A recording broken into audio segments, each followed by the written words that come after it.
அண்மை செய்தியாக பார்த்து சென்னை கொடுங்கையூரில் நித்யா என்ற இளம்பெண் மர்மமான முறையில் உயிரிழந்தது தொடர்பாக திடுக்கிட வைக்கும் பல தகவல்கள் வெளியாகியிருக்கிறது.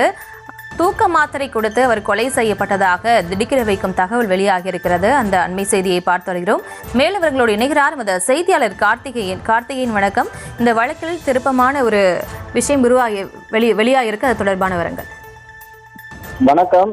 சென்னை கொடுங்கையூரில் இளம்பெண் மர்ம மரணத்துல பாத்தீங்கன்னா இப்ப அடுத்தடுத்து பல்வேறு திருப்பங்கள் தொடர்ந்து நிகழ்ந்து கொண்டிருக்கின்றன. நித்யா என்கின்ற அந்த ஐடி ஊழியர் சென்னை கொடுங்கையூர் டீச்சர்ஸ் காலனியில் வசித்து வந்தார். அடுத்தடுத்து இவருடைய அதாவது நேற்று முன்தினம் அவர் மர்மமான முறையில் உயிரிழந்ததாக முதலில் தகவல் தெரிவிக்கப்பட்டது. இது குறித்து பாலமுருகன் என்றும் அவருடன் வசித்து வந்த ஒருவரை சென்னை கொடுங்கையூர் காவல்துறையினர் சந்தேகத்தின் அடிப்படையில் அவரை கைது செய்து விசாரணை மேற்கொண்டிருந்தனர். ஆனால் நித்யா பல்வேறு ஆண் நண்பர்களுடன் தொடர்ந்து தொடர்பில் இருந்ததும் இதனால் ஏற்பட்ட மன உளைச்சலுக்காக அவர் மருத்துவர் ஒருவரிடம் தொடர்ந்து அவர் சிகிச்சை பெற்று வந்தது தெரிய வந்துள்ளது. அந்த மருத்துவரும் தற்போது கைது செய்யப்பட்டுள்ளார். அந்த மருத்துவரும் தற்போது கைது செய்யப்பட்ட அவரோட ஆண் நண்பர் ஒருவரான முஜிப்பூர் பாஷா என்ற இருவரை தற்போது கொடுங்கையூர் காவல்துறையினர் கைது செய்து தற்போது விசாரணை மேற்கொண்டு வருகின்றனர். மேலும் ஏற்கனவே டாக்டர் சந்தோஷ்குமார் என்பவருடன் இவர் பழகி வந்த நிலையில் புதிதாக பாலமுருகன் என்பவருடன் இவர் லிவிங் டுகெதரில் இருந்ததால் ஆத்திரமடைந்த சந்தோஷ்குமார் நித்யாவிற்கு அளவுக்கு அதிகமான தூக்க மாத்திரையை கொடுத்து தற்போது அவரை கொலை செய்ததாக தற்போது ஒரு புதிய தகவலானது வெளியாகி உள்ளது.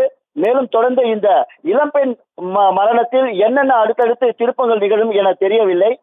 மென்பொருள் நிறுவனத்தில் பணியாற்றி வந்த இந்த நித்யா என்பவர் திருச்சி மாவட்டத்தை சேர்ந்தவர். இவர் ஏற்கனவே பாடி பகுதியில் வசித்து வந்த நிலையில் அங்கு ஏற்பட்ட தகராறு காரணமாக, அதாவது பாலமுருகன் அவரோடு ஏற்பட்ட தகராறு காரணமாக அங்கிருந்து வீட்டினை காலி செய்து சென்னை கொடுங்கையூர் கடந்த 2 மாதத்திற்கு முன்புதான் இந்த டீச்சர்ஸ் காலனி என்கின்ற பகுதிக்கு வந்துள்ளார்.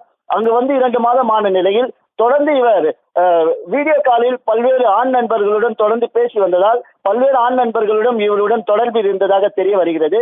இந்த நிலையில் சந்தோஷ்குமார் என்ற மருத்துவரிடம் இவர் பல்வேறு வகையில் பணம் மற்றும் நகைகளை பெற்றுக்கொண்டு அதனை கொடுக்காமல் காலம் தாழ்த்தி வந்ததாகவும், மேலும் இது குறித்து அவர் பலமுறை கேட்ட போதும் அதற்கு எந்தவித ஒரு பதிலும் தொடர்ந்து அளிக்காத நிலையில் பல்வேறு ஆண் நண்பர்களுடன் இவர் தொடர்ந்து இருந்து வந்ததால் ஆத்திரமடைந்த சந்தோஷ்குமார் தற்போது அளவுக்கு அதிகமான தூக்க மாத்திரைகளை அவருக்கு கொடுத்து, அதாவது மன உளைச்சலுக்கு இவர் மருத்துவம் பெற்று வந்த நிலையில் அளவுக்கு அதிகமான தூக்க மாத்திரைகளை கொடுத்ததாக தெரிய வருகிறது.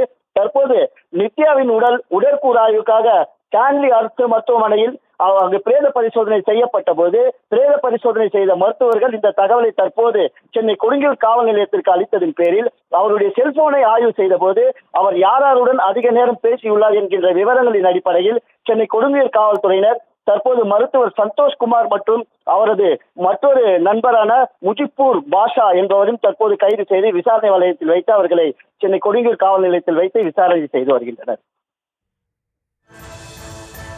விவரங்களுக்கு நன்றி கார்த்திகேயன்.